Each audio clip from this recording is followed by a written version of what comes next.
Hello students, कैसे हो आप लोग। आपका हमारे चैनल केम स्ट्रीट पे स्वागत है। आज का लेक्चर है इंट्रोडक्शन ऑफ कॉलिगेटिव प्रॉपर्टीज, यानी कि हम लोग कॉलिगेटिव प्रॉपर्टी को अच्छे से आज डिफाइन करने वाले हैं। कॉलिगेटिव प्रॉपर्टीज क्या होती हैं, उसकी पूरी बेसिक नॉलेज, ये एक्चुअली कॉलिगेटिव प्रॉपर्टी है क्या। ठीक है, तो स्टार्ट करते हैं।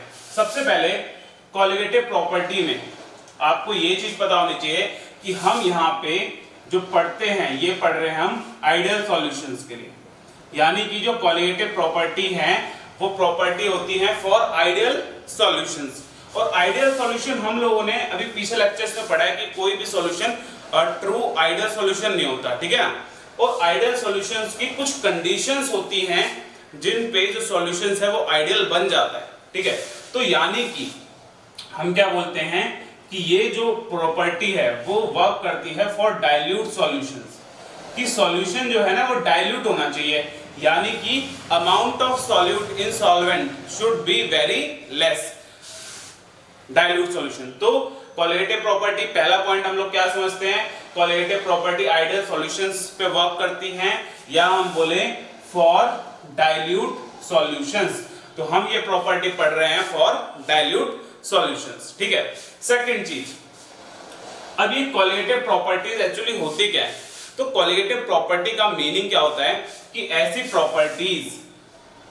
Properties which are interrelated to each other, जो सारी की सारी जो प्रॉपर्टीज हम इसमें पढ़ने वाले हैं वो कहीं ना कहीं एक दूसरे से इंटर रिलेटेड है। ठीक है, तो कॉलिगेटिव प्रॉपर्टीज जो हम लोग पढ़ने वाले हैं वो क्या क्या पढ़ने वाले हैं। हम लोग पढ़ने वाले हैं relative lowering in vapour pressure, relative lowering in vapor pressure, second elevation in boiling point, third depression in freezing point, fourth osmotic pressure. So ये टोटल 4 टाइप्स की कॉलिगेटिव प्रॉपर्टीज हम लोग पढ़ने वाले हैं इसमें। और कॉलिगेटिव प्रॉपर्टीज वो प्रॉपर्टी हमने क्या बोला, which are interrelated to each other, interrelated, या हम बोले which are somehow connected to each other, connected to each other. कुछ ना कुछ ऐसा होता है उन प्रॉपर्टीज में जो एक दूसरे से कनेक्टेड हो। ठीक है, सो ये सारी प्रॉपर्टीज जो हमने 4 प्रॉपर्टीज लिखी हैं, ये चारों आपस में कनेक्टेड हैं, मतलब इनका जो बेस है वो एक ही है। अब देखिए बेस क्या है, अब ध्यान से हमें डेफिनेशन भी समझ में आएगी कॉलिगेटिव प्रॉपर्टी की, कि डेफिनेशन क्या होती है। सो जब हम नॉन वॉलेटाइल सॉल्यूट ऐड करते हैं, नॉन वॉलेटाइल सॉल्यूट जब हम ऐड करते हैं किसी प्योर सॉल्वेंट में, तो ये चीज हमने राउट्स लॉ में पढ़ी है कि जब आपने non volatile solute pure solvent में डाला था तो एक्चुअली हुआ क्या था, vapour pressure of solvent decreases. जब हम क्या करते हैं, नॉन वोलेटाइल सॉल्यूट डालते हैं प्योर सॉल्वेंट में, तो वेपर प्रेशर डिक्रीज हो जाता है। और यही वो बेस है जो चारों प्रॉपर्टी को एक्सप्लेन करता है, मतलब कि सिर्फ और सिर्फ इस चीज पे ये चारों की चारों प्रॉपर्टी डिपेंड करती हैं। क्या, कि जब आप सॉल्वेंट में नॉन वोलेटाइल सॉल्यूट ऐड करते हो तो उसका वेपर प्रेशर, उसका जो वेपर प्रेशर है वो डिक्रीज कर जाता है। तो ये सारी की सारी प्रॉपर्टी कैसे रिलेटेड है, कैसे इंटर रिलेटेड है, ये इंटर रिलेटेड है कि जब आप वेपर नॉन वोलेटाइल सॉल्यूट को प्योर सॉल्वेंट में डालोगे तो vapour pressure of solvent decreases. इस चीज पे ये चारों प्रॉपर्टीज डिपेंड करती हैं। ठीक है, अब कॉलिगेटिव प्रॉपर्टीज जो है वो कैसे वेरी करती है और उसकी एक्चुअल डिफाइन क्या है, वो कब कैसे नॉन वोलेटाइल सॉल्यूट पे डिपेंड करती है, यानी कि नॉन वोलेटाइल सॉल्यूट हम डाल रहे हैं तो वेपर प्रेशर कैसे कम हो रहा है। ठीक है, तो ध्यान दीजिए,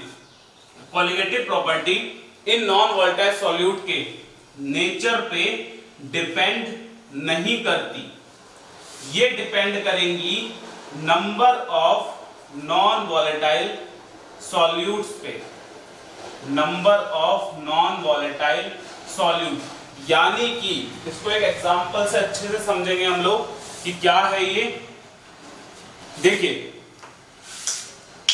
क्या बोला जा रहा है कि नॉन वोलेटाइल सॉल्यूट, हम जो प्योर सॉल्वेंट में जा रहे हैं उसके नेचर से कोई फर्क नहीं पड़ने वाला कोलिगेटिव प्रॉपर्टी को। किससे फर्क पड़ेगा, कितने number of non volatile solute डाले।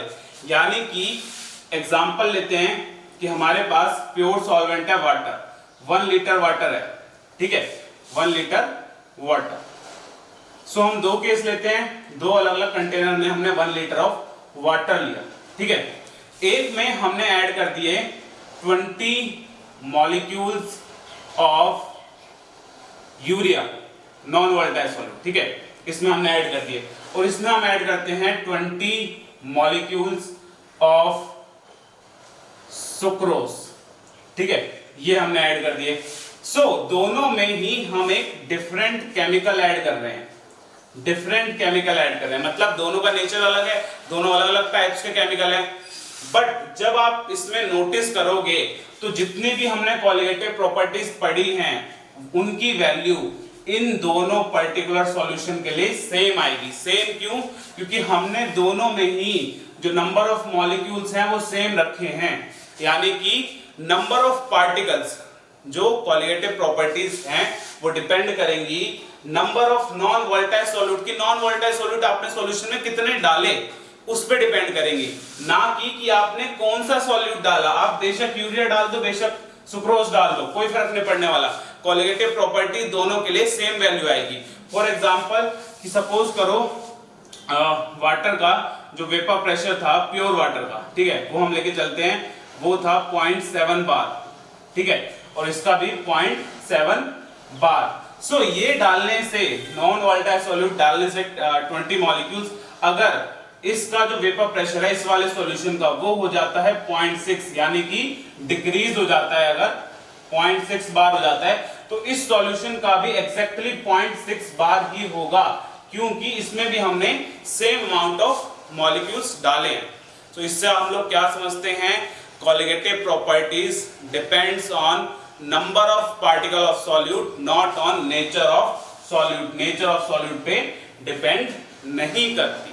सो गाइस, ये आपने कोलिगेटिव प्रॉपर्टी की एक बेसिक इंट्रोडक्शन पढ़ी है। अब हम लोग एक एक करके जितनी भी कोलिगेटिव प्रॉपर्टीज अभी हमने देखी थी वो सारी प्रॉपर्टीज को डिफाइन करेंगे, और बेस क्या लेके चलेंगे सबका, यही, ठीक है, कि ये एक्चुअली होता क्या है। तो इस बेस को एक बार हम लोग समझ भी लेते हैं कि क्या एक्चुअली होता क्या है सॉल्यूशन में। और अगर और अच्छे से आप लोगों को ये समझना है तो मैं ऊपर आपको आई बटन में routes law for non volatile solute का लिंक भी दे दूंगा, तो आपको ये चीज अच्छे से क्लियर हो जाएगी कि नॉन वोलेटाइल सॉल्यूट डालने पे प्योर सॉल्वेंट में वेपर प्रेशर डिक्रीज क्यों होता है, ठीक है। तो एक बार अगर नहीं देखा आपने तो पहले देख लेना, बाकी थोड़ा सा मैं यहाँ पे भी आपको एक्सप्लेन कर देता हूँ। देखिए, एक सपोज करो यहाँ पे सॉल्यूशन है, ठीक है, सॉल्वेंट है, प्योर सॉल्वेंट है, ठीक है, और इसमें हम ऐड करते हैं नॉन वोलेटाइल सॉल्यूट। जब इसमें नॉन वोलेटाइल सॉल्यूट हम लोग ऐड करेंगे तो एक्चुअली होगा क्या, जो ये प्योर सॉल्वेंट था इसमें क्या होगा, अब सरफेस पे कुछ मॉलिक्यूल्स जो हैं वो सॉल्यूट के भी होंगे, जो डार्क से दिख रहे हैं वो सॉल्यूट के हैं, ठीक है, नॉन वोलेटाइल सॉल्यूट के भी होंगे। सो अगर हम इन दोनों में कंपैरिजन करें वेपर प्रेशर का, तो देखिए कैसे करेंगे। देखिए, जितने ज्यादा मॉलिक्यूल सरफेस पे होंगे, वेपर प्रेशर जो है वो डिपेंड करता है सरफेस एरिया पे, जितने ज्यादा मॉलिक्यूल सरफेस पे होंगे उतने ही ज्यादा मॉलिक्यूल इवेपोरेट हो सकते हैं, मींस वो लिक्विड फेस को छोड़ के वेपर फेस में जा सकते हैं। तो इस पॉइंट पे सॉल्वेंट के सरफेस पे ज्यादा मॉलिक्यूल्स हैं, ज्यादा मॉलिक्यूल सरफेस को लीव करके वेपर स्टेट में जाएंगे, और जितने मॉलिक्यूल वेपर स्टेट में जा रहे हैं वो उतना वेपर प्रेशर क्रिएट करेंगे, ठीक है। अब जब हमने नॉन वोलेटाइल सॉल्यूट को ऐड कर दिया तो हुआ क्या, अब सरफेस पे कुछ एरिया कवर कर लिया किसने, नॉन वोलेटाइल सॉल्यूट में। और नॉन वोलेटाइल सॉल्यूट इवेपोरेट नहीं होते क्योंकि वो क्या कहते हैं, इजिली उनका जो बॉइलिंग पॉइंट होता है काफी हाई होता है, तो वो इजिली इवेपोरेट नहीं हो पाते, ठीक है ना। सो वो सरफेस पे ही रहेंगे। अब वो अगर सरफेस पे हैं तो अब सरफेस पे सॉल्वेंट के मॉलिक्यूल्स की जो परसेंटेज है वो कम हो गई, यानी कि हम ये बोले percentage of surface area decreases. जितना पहले था प्योर सॉल्वेंट में अब उतना नहीं रहा, क्योंकि सॉल्वेंट के मॉलिक्यूल्स जो एरिया कवर कर रहे हैं वो कम हो गया, क्योंकि कुछ सरफेस नॉन वोलेटाइल सॉल्यूशन ने भी एक्वायर कर लिया। तो अब कम मॉलिक्यूल्स इवेपोरेट होंगे और जितने कम मॉलिक्यूल लिक्विड फेज को छोड़ के वेपर फेज में जाएंगे उतना ही वेपर प्रेशर डिक्रीज हो जाएगा। यानी कि सॉल्वेंट में जब हमने नॉन वोलेटाइल सॉल्यूट डाला तो सॉल्वेंट का वेपर प्रेशर डिक्रीज हो गया, और यही है कोलिगेटिव प्रॉपर्टी का बेस जो हम लोग पढ़ने वाले हैं। ठीक है, सो गाइस अब हम लोग स्टार्ट करते हैं relative lowering in vapour pressure. So relative lowering in vapour pressure को हम लोग पढ़ चुके हैं राउट्स लॉ में, routes law for non volatile solute. ठीक है, इसमें हम इसको पूरी तरह एक्सप्लेन कर चुके हैं।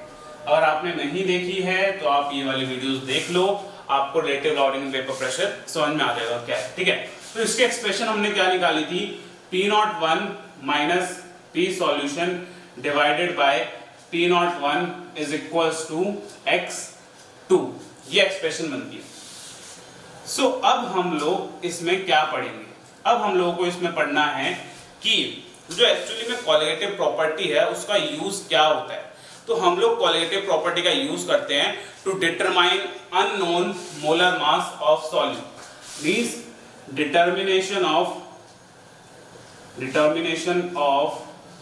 Unknown molar masses of non volatile solute.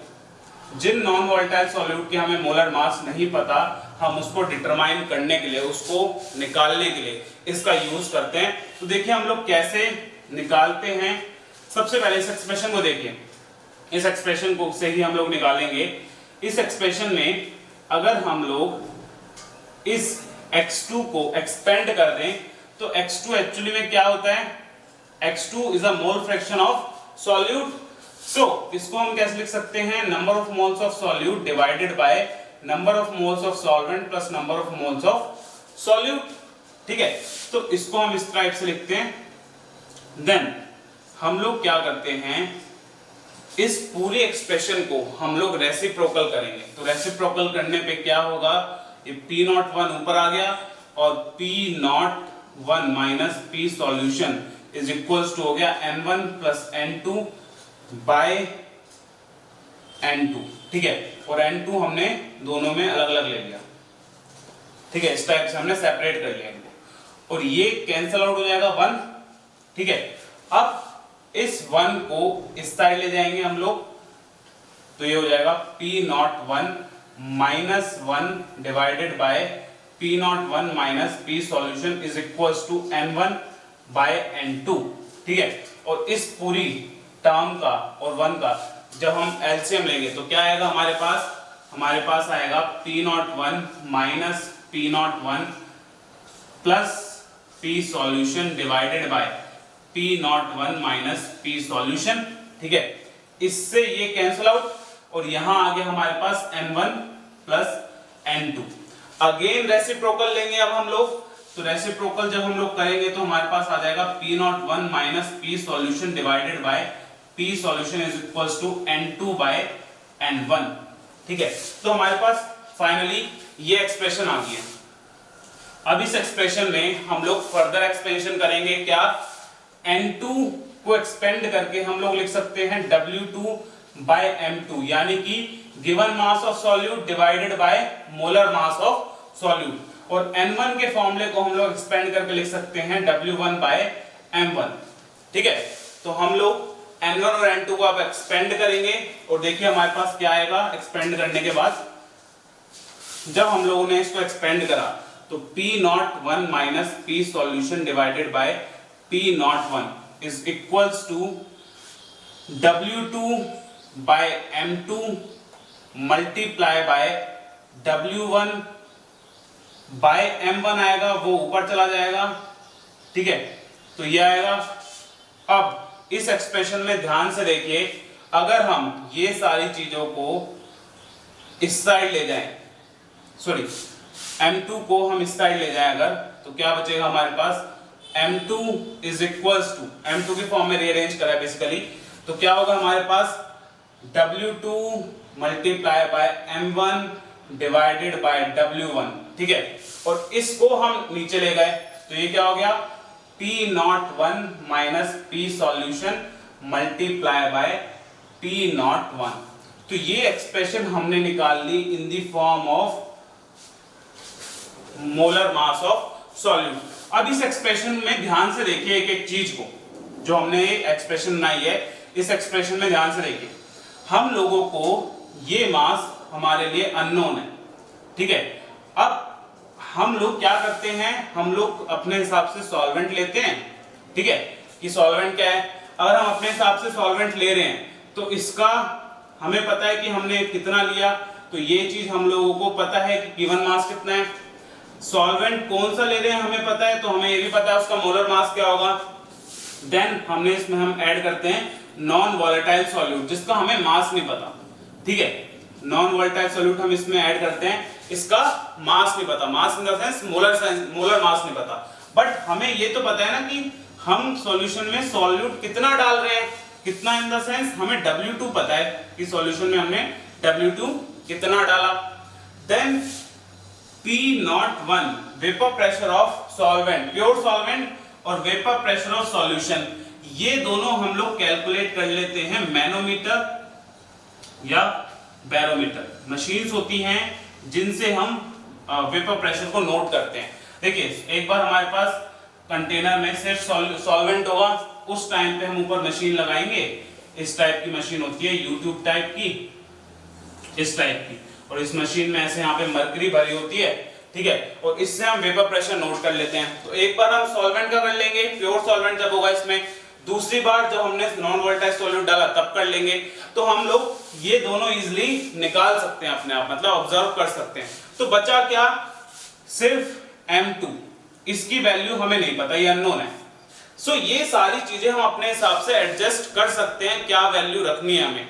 और हमें अगर किसी नॉन वोलेटाइल सॉल्यूट का मोलर मास नहीं पता तो हम ये कंडीशन उसमें लगा सकते हैं कि हम क्या करें, नॉन वोलेटाइल सॉल्यूट का एक सॉल्यूशन बनाएं, उसे सॉल्वेंट में ऐड करें, और ये एक्सप्रेशन से हम लोग कैलकुलेट इजीली कर सकते हैं। कैसे, P01 पता है हमें क्या है, हमने नोट कर लिया। P सॉल्यूशन भी हम लोगों ने बैरोमीटर या मैनोमीटर से निकाल लिया। ये सारी चीजें हम लोगों ने अपने हिसाब से एडजस्ट करी, तो हमें सारी चीजें पता ही है।